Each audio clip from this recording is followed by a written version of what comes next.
Oh, okay. Thank you, everyone, for joining us this evening for the Zeribenwosu Foundation Seminar Series. Depending on where you are joining us, I would want to say good evening, good morning, or good afternoon. So thank you, and I do hope you enjoy the seminar this evening. Like for those of you who registered before joining us, you already know the topic, which is leveraging social media platforms for scholarship search. There will also be a professional networking part of it at the end of the session when the two speakers have delivered their talk. We'll have a sort of professional networking session, which I do hope each and every one of you will enjoy. My name is Dr. Pai Eze, and I will be moderating the seminar session this evening. So before I get to hand over to the panel speakers, just a couple of announcements. As you can see, we've got two panel speakers. The first one is Dr. Olumuyiwa, and the second one is Raphael. Both of them are in North America, I would say. Raphael is doing his PhD in medicinal chemistry at the University of Michigan in the United States of America, whereas Dr. Olumuyiwa is in Canada. He's an assistant professor at Ambrose University, Canada. But there is something I want to highlight that is unique for both of them. Olumuyiwa did masters in South Korea, whereas Raphael did masters in Taiwan. These are countries, you know, many of us don't think about applying for scholarship. And both of them want scholarships to do these masters in these two countries. So, which means you should be careful to listen to them because they've got lots of information to share. Olumuyiwa also won a scholarship to do a PhD in Germany, and the PhD Raphael is doing in the University of Michigan is also under scholarship. So you are going to listen to people who have got experience, not just they see scholarships, they share scholarships, but they've got experience in winning that.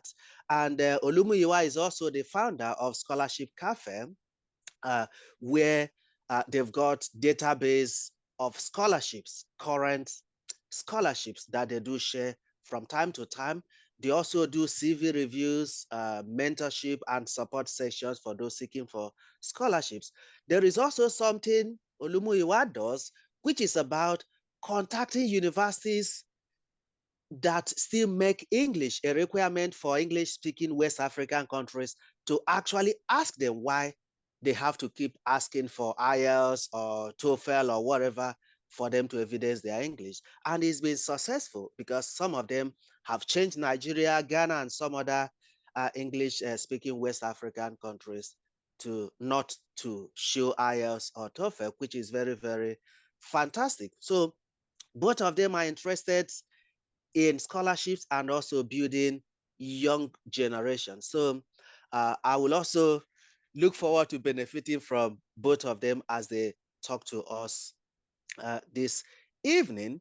Just the first announcement for those of you who applied for any of the Zeribenwosu Foundation scholarships, we've completed the interview for those who made it to the interview stage. We've interviewed everyone, and we've done shortlist for the winners. And on this is 1st August, not 1st April. So on 1st August, we'll be announcing the winners of the scholarship. And hopefully, those of you who made it to the final award will congratulate you at that point. And also, we usually do this ZNF Ambassador Spotlight every month, which is a way of encouraging the previous beneficiaries of Zeribenwosu scholarships. And the one we are spotlighting for this month is Delight Iwuchukwu, who is a 2022 beneficiary of Zeribe scholarship, who also ended up graduating with first class from the Air Force Institute of Technology, Kaduna. She has got several awards during her studies, which include Total National Merit Award, PTDF scholarship, which she will use to go for her master's program in Beijing Institute later on this year. So if you want to look up about Delight, you can follow this LinkedIn profile link and also be able to get more information on the Spotlight by Zeribe Foundation on LinkedIn. If you are just joining us today, there are a couple of ways you can contact Zeribe Foundation. The first one is sending email to this to any of these two email addresses, or you can follow us on Facebook or in Telegram. You can also send us messages in these platforms. We are also on Instagram, and you can get more information about the foundation by visiting the website as well. And for previous seminars and workshops we've delivered in the past, you can find the recorded videos on this Zeribe Nwosu YouTube channel as well, which we've been doing for over 3 years now. So there are lots of videos up there which will benefit anyone who is interested in looking at where they can win scholarships or mentoring on how to contact professors, even scientific writing, data science, and all of those. So thank you for joining us, and I do hope you enjoy the session this evening.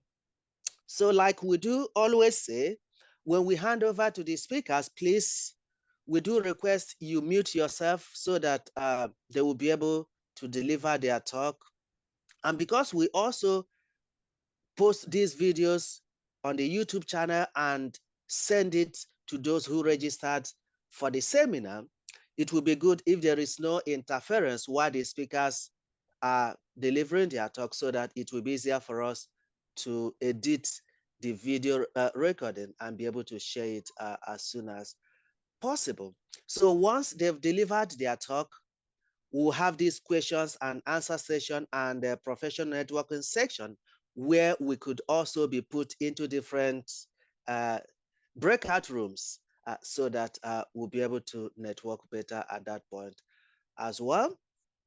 Dr. Olumuyiwa and Rafe have got 15 minutes each to talk to us about searching for scholarships in social media. So I'll first hand over to Dr. Olumuyiwa before getting across to Raphael. So thank you both of you once again for joining us this evening on Zeribe Nwosu Foundation Seminar Series. Thank you so much for having me. I've been a huge fan of the foundation led by Dr. Nwosu. I think we actually contacted early in the year when the first scholarship by the foundation was posted, and we shared it on Scholarships Cafe. So I'm just going to go straight. I love to use my timer. So I'm just going to set my timer to 15 minutes that I've been given, so that I can talk for 2 hours. So I really need to be very careful. So yeah, I'm going to share my slide, and if you can see my slide, please let me know. Yes, I can. I can All see right, that. thank you so much for the introduction. So basically today, we'll talk about how to leverage social media in scholarship search. And my name is Muyiwa Balajabi, and like I've been introduced, I've studied across the globe from Africa to Asia, like my brother Raphael, and been to Europe as well, and been to currently North America. I recently became a citizen of Canada. And one thing that has really helped me in all those journeys to understand how to use every available tool at your disposal to drive your story. So I'm sure a whole lot of you here today, if not 100%, maybe 98%, will have either an Instagram account, or Twitter account, or LinkedIn account, or Facebook account, or TikTok account, because these are all social media platforms that I'm on. So just to connect with you, for you not to have an excuse that saying you're missing out scholarship. Those in the days back 11 years ago, there wasn't any opportunity like this that it's being shared on social media platforms. And now, if you are in the field of science, art, economics, law, zoology, botany, biochemistry, biology, and you're complaining that you haven't been able to get scholarship opportunities, it means you're not doing enough, because what you should complain about right now is even information overload, especially on social media platforms, where almost every scholar you see out there at least retweet one scholarship in a day, or even are passionate, committed to posting scholarship like I do on almost all my platforms every day.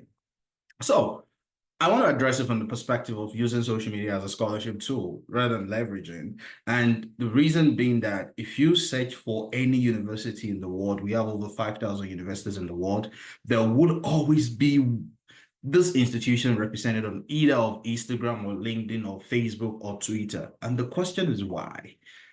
The simple answer is like it is a mandate for them to be represented not only for optics, but to ensure everybody have access to information about a university, including scholarships, including open house events, which you can benefit from. So if you're here today and the purpose of you using Twitter or LinkedIn is to catch crews, you might really need to redefine it, because I do tell my audience a lot, you cannot be on Twitter or be on LinkedIn or X and you're looking for scholarships, and then you are the one dragging everybody on social media that does not have the same political orientation or sexual orientation like you. And that is why it's important for you to understand that your digital footprint on social media platform, especially when you're looking for scholarship, is quite important. So let's look at a few scholarship providers that uses social media to kind of propagate their gospel of scholarship. Just this morning, I saw Chevening announcing, oh, the Chevening scholarship is going to open on the 6th of August. And it was actually, there was a video on it on X. So if you check for Chevening Awards on X or you check on LinkedIn, you see them represented there on X. Erasmus Mundus. There are different Erasmus Mundus, handles on Twitter, on LinkedIn, Erasmus Mundus in Nigeria, Erasmus Mundus in Europe, MasterCard Foundation Network. There are so many of these organizations that they are ably represented on social media platforms that you can even reach out to them. You can stay connected with their opportunity. Thinking about the Marcel McBain Scholarship, if you search for the Marcel McBain Scholarship, which provides up to 2,000 Canadian dollars for an international student that get the opportunity. Unfortunately, the first Nigerian that won the scholarship 2 years ago was actually from Scholarships Cafe. They have their Twitter handles always, updated. In fact, a couple of months ago, they had a space which I attended, and I was even able to ask questions about, their requirements and the eligibility to apply for their scholarship. So looking at this kind of providers, a whole lot of them, if you think about maybe the Chinese government scholarship or the MEST scholarship or the Marcel McBain scholarship, there are scholarship providers that are represented on different social media platforms. This is something I teach my students lately, which oftentimes I get blocked from some of those professors when they announce on Twitter and say, I'm happy to announce I'm becoming a professor at the University of this and this. It means that some of them are actually recruiting students. But, when I retweet it, some of them get a whole lot of emails from students that might not even be relevant to their field. So if you are active on LinkedIn or you're active on X, sometimes it's mandatory by the institutions for those professors to ensure inclusion, and that is why they come online to post this, for people to celebrate with them. This is a product of maybe being in the job market for 3 years, 4 years, 5 years, as now becoming a tenured professor. And I've seen cases where my students actually DM some of these professors in a very professional manner, which we're going to cover very soon. And that began their journey to getting scholarship, and they came to Canada. So when you're on Twitter, when you're on LinkedIn, you need to decide the reason why you're there. So it's not every tweet that comes around you or every post that you see that you want to engage. You want to ensure that you engage scholarly posts. So new professors are on different platforms. You can also check for old professors. Check for professors of zoology, maybe in the search button on LinkedIn or Twitter. You will see a list of these professors and you can follow them. And some of them retweet opportunities. Some of them even advertise on their platforms. We have different social medias handles, like scholarship handles. Scholarships Cafe is one of them on Twitter. Myself, I post scholarship almost every day. If I'm not online on Twitter or LinkedIn a day, maybe something had happened. So if you want to stay connected, there is Opportunity Desk. Victor Agboga is doing amazingly well on YouTube as well. He has over 300 videos on how to apply for scholarships and latest scholarships that you can connect with. So, like I said earlier, you have no excuse because social media is a global village that connects you to opportunities either from Africa to Europe to Asia to North America. And you need to keep in touch with some of these handles to ensure that your notification is actually set, and then you get opportunities from them every time they post an opportunity. Now that we've talked about scholarship handles or getting professors or engaging with new professors online, old professors, how do you even assess social media? How do you leverage it? What are the basic practices that you need to really exhibit on social media? Number one is have a compelling and professional online presence. Oftentimes when people DM me on Twitter, the first thing I look at is their name. Is your name well spelled? Do you have an image? Do you have a representation? Can I visage? Can I have a clear perspective of who I'm actually having a conversation with? Just imagine these two profiles. One is saying is residing in Igbo in Nigeria, and the other one is in Switzerland. And you could see how this person, the other one on the far left, listed their experience, listed their research interest to the other person that says, I hope you eventually live the life you want to live, and I hope nothing hurts you for too long, and I hope you are kind to yourself. Like for me, it doesn't show a clear picture for the right one. So you need to have a compelling profile online, understanding that social media is important for you to drive your success story. Social media is important for you to connect to professors. Social media is important for you to have a digital print. I tell people not even about scholarship. I've seen people that lost job because of what they engage on social media. I've seen people that had their visa rejected because of their conversations on social media. So you have to be very careful, especially when you engage with others on social media. And it all starts from how are you represented, the kind of picture you have, the kind of name you have, the kind of profile you have. And it's also important to avoid controversial topics. I think 2 months ago, I gave a free consultation to someone, and immediately it was like he couldn't get to me, and I reached out to him. And then I went through his handle, and I realized there was so many posts about, sexist posts like nudities, and I was like, and I had to revoke it because I have to be very careful who I associate with. So when it comes to topics like politics, sexism, sexual orientation, I think it's important for you to be professional. Not every tweet or post are meant to be liked, retweeted, or engaged. Even some people will say, do not take my retweet as endorsement. Don't even go there. Be very selective about your interactions online because this is crucial for maintaining professional and authentic presence. I had a faculty interview at University of Calgary for a professorial position last year, and one of the faculty members, I didn't even mention anything about my Twitter, and she was like, oh, Dr. Igbalajobi, I can see the amazing job you're doing on Twitter. Thank you so much. So imagine if Dr. Igbalajobi is the one funding retweeting nude pictures, dragging Peter Obi, dragging Tinubu, dragging Donald Trump, dragging Kamala Harris. That is the same way they will see me. So sometimes we talk about FOI, freedom of information. It is not always freedom of information. You need to be careful before you make that post, before you make that tweet, because it could either make or mar you. The other part is follow and engage professors or scholarship providers, institutions, and handles that post your scholarship. On LinkedIn every day, I see around 100 scholarship because the LinkedIn algorithm has redesigned in a way that I only come across posts that has to do with scholarships.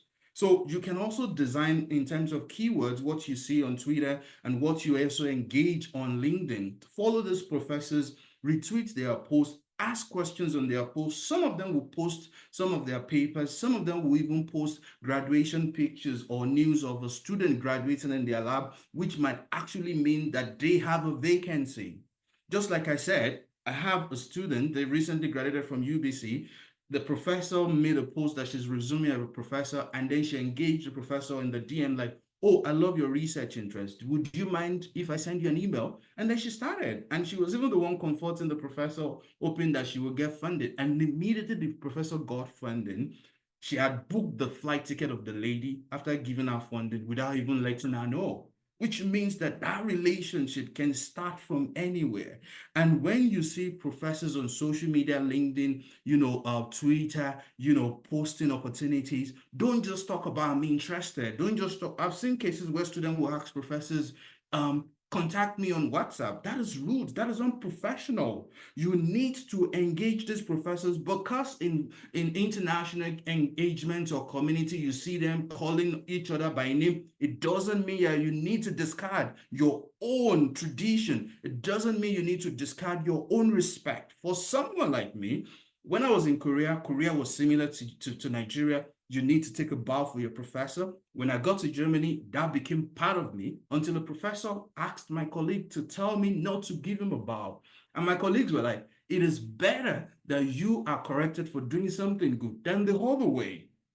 And when I came to, in fact, when I came to Germany, it took me 2 years to be able to call my professor by name. And when I came to Canada, the same way, I had to ask my Canadian professor, is it okay if I call you by name, by first name? So when you engage with these professors on Twitter, I begin to wonder why students are so lazy. When you see a professor posting a position, you are asking, how do I apply? How do I go about it? I'm interested. On the professor's profile, the URL is there to the website. And even if you can't find the URL there, you can type the name of those professors on Google. And most of you do not want to use those opportunities or search engine tools because you want scholarship on the platter of gold. You want to reach out to Scholarships Cafe. How much are you going to collect to do everything for me? No way. The journey is narrow. The journey is a lonely journey. And when you begin to build this kind of professional etiquette, it will not be difficult for you to survive when you get to grad school. So be professional when you have access to the DM of this professors. And this is just all I'm gonna say today. Use social media platforms properly. Either your YouTube, either your LinkedIn, either your Twitter. Engage people in a professional manner. Have a profile picture. Have a name that people can really associate with, and ensure that those opportunities, when you see them every day, you can make a journal of this scholarship. You can make a journal of these social media handles. You can make a journal of those professors that you fund on either LinkedIn and Twitter, and then you can decide to send a cold email afterwards. The first thing is you to getting access to those information, which social media is no longer that place where people will say, I'm an introvert. You need to engage properly, professionally, and ensure you are visible when it comes to LinkedIn. Don't be that person that don't even have a picture on LinkedIn. Don't be that person that will have a picture that has multiple color of your market in Nigeria in your LinkedIn profile. Ensure you have your education listed, your volunteering listed, your courses listed, even publications. People, I have my publication listed on my LinkedIn profile. And people, aside from scholarship, even I've seen people that recruiters will get across to them on LinkedIn, like, I'm interested in your profile. So create that visibility today. Nobody's going to announce you if you don't announce yourself. Hey, because of village people, I don't want to be active on social media. Anyway, you need a scholarship. Thank you so much for listening, and I'm looking forward to answering questions.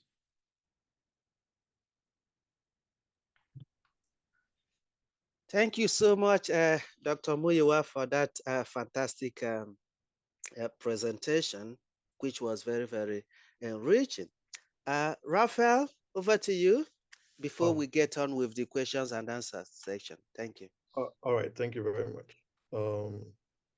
Okay. So, well, uh, Doctor has really said a lot of things that that I would love to say, but at the same time, there are still more things to say about this. So, first of all,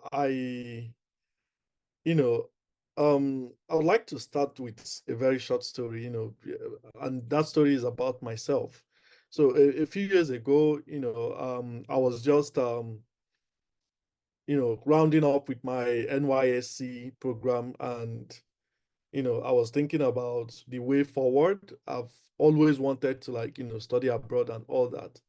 So, but I discovered that, applying to places like, the US, Canada, and, Europe really requires more, like, it's requires more efforts or stuff like that.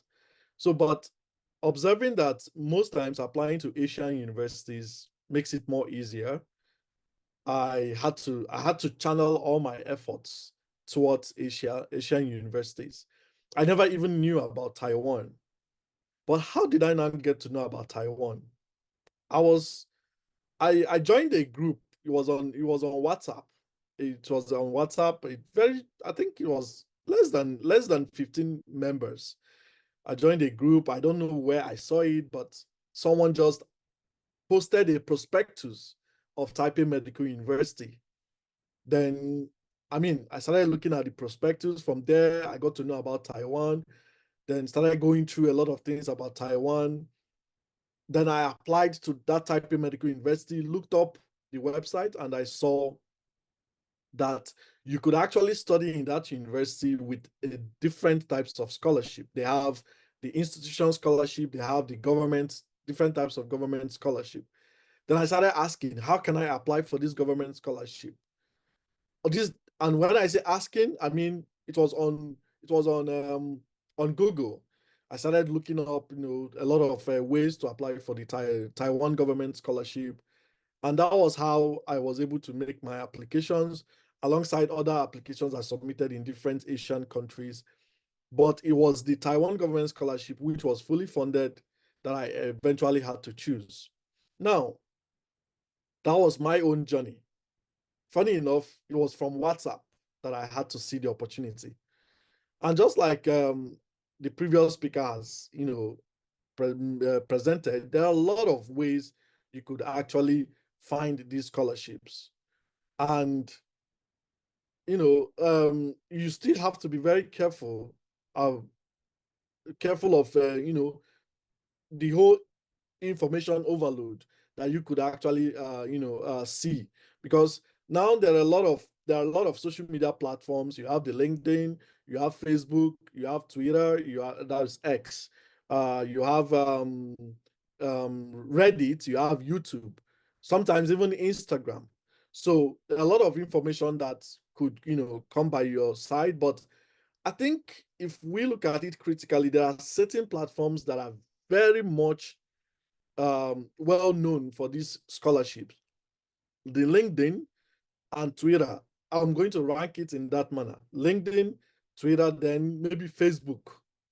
In fact, most people are no longer being active on Facebook, but I could tell you that most of the universities in Taiwan still post their scholarship opportunities on Facebook. So some of them are not really active on, because sometimes social media presence also depends on various countries. So some countries might not really be very active on Twitter, some countries might not be active on LinkedIn, but they could be active on Facebook. So um so what I want to say is, as the Dr. Lumia has already talked about, creating a professional profile, which is very, very important. Then it's not just about you creating the profile. You have to also, network and build connections. So if you go to X, that's Twitter, you find out that a lot of people, posts and retweet scholarships or scholarship opportunity. Myself, I mostly retweet. I don't really post. I mostly retweet. But so when you engage in terms of liking the post, making comments on the post, useful comments though, then you discover that the the the the social media algorithm will often bring to you those things that you actually retweet and those things that you actually post or comment or like most of the times. So when you have a very good professional profile, it's also important for you to, network with those people with similar interests. Like, for instance, when you go to anybody's profile, like that of Dr. Olumiwa, once you kind of follow him, you would see suggestions that will pop up. And those suggestions, you might see that people with similar interests, and so you have to maybe go through the profile one by one and follow. And the more people you follow, the more the algorithm will bring those kind of people to you. And you start seeing those things that you're actually searching for. So another important thing again is you being able to utilize the search function and also hashtags.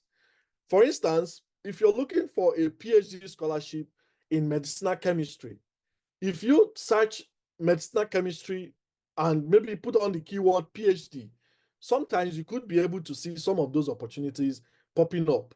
And the best thing you could do is, I mean, if you don't apply, you wouldn't actually know, if you could actually get such opportunity or not. Though it's important for you to actually look at the basic requirements for any opportunity you see. And this same searching is also applicable both on LinkedIn and also Twitter. So you go to the search engine, you could even put the hashtag. Sometimes if I'm looking for maybe things that has to do with computational chemistry that I'm interested in, I could put the hashtag CompChem, which is usually known as the short way of computational chemistry. And you begin to see streams of information regarding that. So sometimes also, I think there's a platform right now where you can now follow hashtags. So there are certain hashtags, for instance, scholarship. So you could follow it and you discover that the social media algorithm will automatically put you in that platform where you could always get such posts. So then also it is important for you to stay organized. So what I do sometimes is, if you go, especially Twitter, if you go to Twitter, you see all those adverts, some of the adverts that you're interested in. There's a platform through which you can click and you can bookmark such adverts. So maybe, like I said, there are a lot of information out there. So maybe you're just going through, searching Twitter for opportunities. Instead of maybe retweeting them or maybe liking them and thinking you'll get back to it, the best way you can keep that information so you can always revert back to it is by bookmarking that post. So, and that is what I usually use to like keep a record of the opportunities I see on Twitter. Even on LinkedIn, it's the same thing.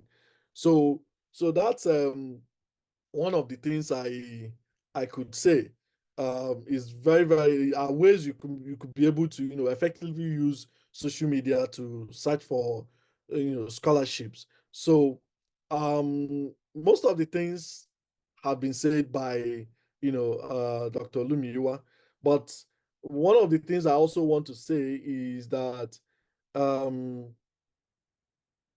some of the institutions also, I don't know, some of the institutions also put out, adverts there and tell you, okay, we have opportunities for these, opportunities for that. Then also some blogs, also like some of these websites that are being managed by people like Dr. Lumiwa. There's also one other blog, I think by the D1. I think there's a blog by D1, something like that. That's he also posts opportunities in his blog. So there's this is a scholarship. Is it one of the first blogs that I actually was following up when I was searching for opportunities is Scholarship for Africa, or yeah, I think scholarshipforafrica.com. So there are a lot of them out there, but you still have to be very, very careful when you are looking at some of these blogs. Some of them are just filled up with a lot of information, and also the maybe you would know when you see a link that it is not real. So it is important that despite the fact that you're searching for opportunities, be careful of your privacy. You'd in fact, if you have to open up a link that you don't think you trust, it's safe that maybe you open it incognito, and you get to see. Don't open it in your normal browser. So you get to see if this link is actually taking you to the right source, because sometimes they just use this, scholarship search for, for dubious means. Some people actually. So it's important that you're careful about, the website you go to trusted websites that that are out there. So like I said, most people have stopped posting on Facebook, but there are still platforms. There are groups on Facebook that you would see them post, very good opportunities or scholarship opportunities that are out there. So, I seriously would say that, everything that needs to be, there are most strategies that needs to be used in order for you to, employ social media as a way of searching for scholarship have been, said, a lot have been said by Dr. Lumiwa. So I'll probably rest my, case here. So thank you very much. I know I didn't exhaust my time, but this is all I have You to say. you don't have to exhaust it anyway. That is the maximum. Okay, all right, thank you. So thank you, Raphael, for that information as well. Both talks have been enriching, which is very, very good, especially from you starting from your experience on how you get that, which brings that real life example to what social media can be when we are actually active and serious about searching for scholarships. So, Dr. Zeribe, Yes. I'll hand over to you in case you want to say something.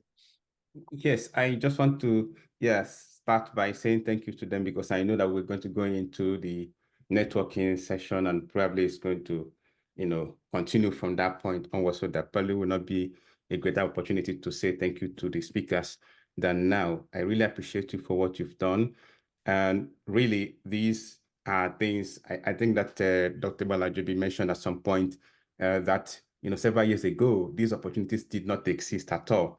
Like, we were really like, now in hindsight, I can't actually imagine how I made the transitions that I made, because there was just the possibility that you go to the internet cafe to browse, and you will probably sleep there, do what we call overnight browsing, just to be able to open one or two emails. And it was so difficult, really, really difficult. So time has changed, and things are now really far, far more advanced, and communication has opened up. We have all of these platforms. In fact, it seems that what is happening now, talking about what Raf mentioned about people moving, no longer using Facebook, it seems that what is happening is we have so much, and now we're now choosing. So there are some people that will tell you that, Facebook is no longer the thing. Now we are going to Instagram and Twitter. Right. But at the end of the And day, TikTok. we tell people you can use, or TikTok even. TikTok is probably not the order of the day. You can use whichever platform you prefer. But it is very important to use these tools for good, right? Especially if you're in academia, you have to choose for yourself, which track you want to follow. If you want to follow the celebrity track, which means stay on social media and wait for the next gossip and, drag it out and fight over it, that's good. If you want to, use this for good in other respect, that's good. And frankly speaking, the social media is a social media platform, it's a social media platform. So you can actually do both in some way. You can say that you have a WhatsApp group, for example, you belong to a couple of WhatsApp group, you know that this particular group is where you go to ventilate your opinion and argue. I have social media platforms where I belong to that I do something like that, although of course, generally speaking, I don't have a lot of time to do that, but really where I will see something that is controversial and I will comment, because at the end of the day, I am also part of the world, right? If the US is having an election, I feel like I would like to have an opinion on that at some point, even though it probably will not matter. But the question is, where do you do this? Where do you have this? Where do you sit to do this kind of thing, right? Do I go to Twitter, where my postdoc supervisor is actively following me, and the people that hired me and all the people that I interviewed with at other universities are following me? Do I go there to begin to argue about Donald Trump? Is that the right platform, right? And because then at that point, I am just literally opening myself up. I know that each of these people have their own belief system, right? And one of the things that I learned from my my postdoc supervisor actually, when I came to Michigan, was that, he told me that he doesn't care too much. He said, to use his word, I don't care too much what to believe, right? I'm interested in just the science. So whether I went to church or not, it's not a discussion point. That's not something we will. And frankly speaking, I also began to care less about people's belief system in a professional setting.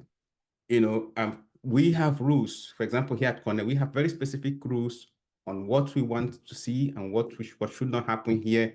There are codes of conduct. We just keep to those codes of conduct and we do our job, right? And then hopefully we will be successful. That's it. So to come here now, let's say we come to our lab meeting and then we begin to argue, who prefers Kamala Harris versus Trump. Imagine how this is going to potentially disrupt the dynamics of our lab. So that is how it is in social media. Don't do these things that will open you up. Now institutions are looking as part of your higher process. They are checking your social media handles and links to see the nature of things you've been posting. I look personally, you contact me that you want to come to my lab, of course, your name is going to show up. So there's no hiding place anymore. I'm just going to copy your name and paste. If I'm really interested, the first thing I'm going to do is to copy your name and paste into Google. And then I'm going to get option Twitter, get option Facebook, get option, LinkedIn, Instagram, whatever. Oftentimes, I will not go to LinkedIn because if I go to LinkedIn, you're going to see that I looked at your profile. So this is top secret. I'm giving you top secrets. I won't go to LinkedIn. I'm going to go to Twitter. I'm going to go to Instagram. I'm going to go to Facebook if I find any of those. But I must find you somewhere. If I don't find you somewhere, I will also not be interested in you. I have to find you somewhere. If I can't find you in none of those, then I will have to look at maybe your school's website. If you have been such a brilliant student, you should have done something that your school must have written something about you. Some sort of spotlight. There must have been I have to find you somewhere online. There's no way. And so what we're saying is use the platform for good. I think on that basis, I will stop. And again, thank you all for coming to really give us this insightful presentation. And I believe that our audience learned something from it. Thank you. Yeah, thank you, Zeribe, for that additional comments.